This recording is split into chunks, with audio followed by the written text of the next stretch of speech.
Hear ye, hear ye. This is Mr. K's with 11.2b.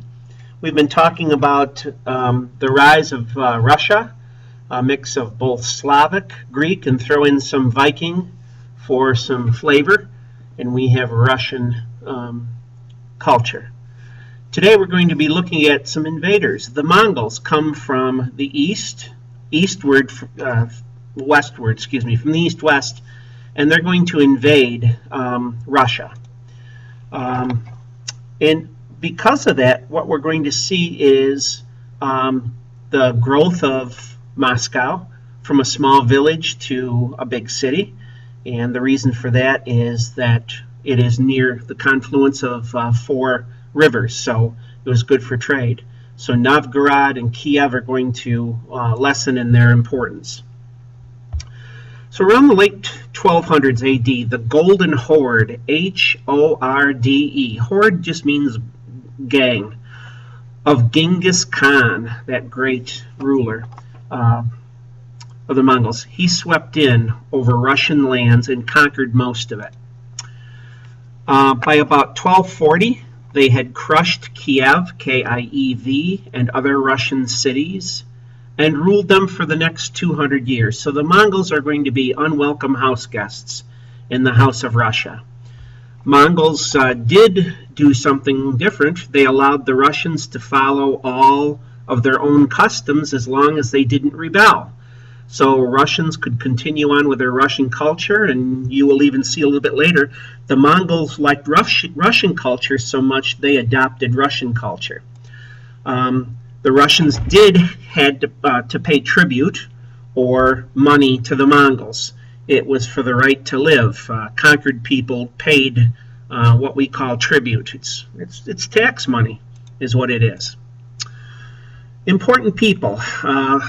Alexander Nevsky, he was the Prince of Novgorod, and he's going to advise his fellow Russian people to go along with Mongol requests.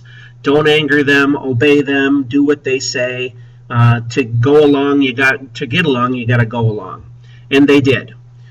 So he becomes an important character as far as politics goes. Since the Mongols were Asian, the Russians were going to be cut off from European influences. It's almost like you know that your best friend has the mumps, and you don't want to go to his house because you don't want to get the mumps.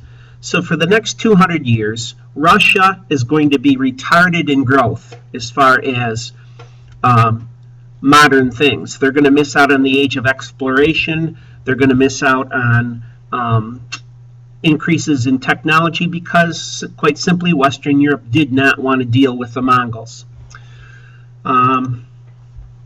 So the Mongols are going to be hated folks around Western Europe. Now, the Mongols only got as far as Vienna. They did not take the city of Vienna, but they got to the eastern part of the Danube River, and they were stopped right there. So the Mongols are going to settle down, and they're going to rule over Russia. The ruler of Moscow could do many things. The ruler could control the 3 rivers.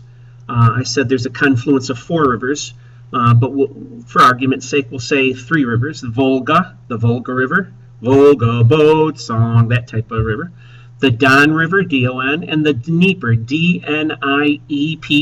So that's going to be a very strategic place. Ivan the First, looks like Ivan, but it's pronounced Ivan. Ivan the First of Moscow and his followers.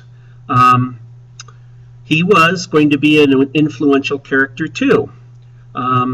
He was working for the Mongols, and he used land purchases, trickery, bribery, wars, and even political marriages to expand the power and influence and land of Moscow. So Ivan the First is a very shrewd politician. An empire emerges. In 1480 AD, we have Ivan III, who is going to be the important character here as far as independence goes. he is going to refuse to pay tribute to the Mongols. And he establishes his empire and calls himself a Tsar, C-Z-A-R. Tsar means Caesar, and we'll talk about that in a second. But Ivan III, every year, had to give chests of gold and silver and whatever to the Mongols. Well, one year, he just said to the Mongols right along the river, I guess it's the Niemen River, the Niemen River, I'm not paying up. And the Mongols didn't know what to do, so they basically just rode away. So that is what the Russians are going to point to as their Independence Day. So again, Tsar means Caesar, C-A-E-S-A-R. So Ivan is going to have grand ideas of being like what Roman Caesar would be like. So again, just maybe the last note that you have is the Russians are going to view this break with the Mongols as their Independence Day when Ivan III refuses to pay any more tax money.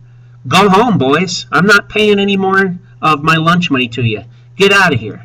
And quite often when you face up to a bully, sometimes they fold. Well, after about 200 years, the Mongols had kind of grown fat and lazy, didn't have that edge to them, and so they just said, well, okay. They didn't know what to do. They had been collecting it for 200 years, and now they just rode away, and you're going to begin to see Russia strengthen to the point where they're going to be able to kick out the Mongols. Well, this is the end of 11.2b. See ya.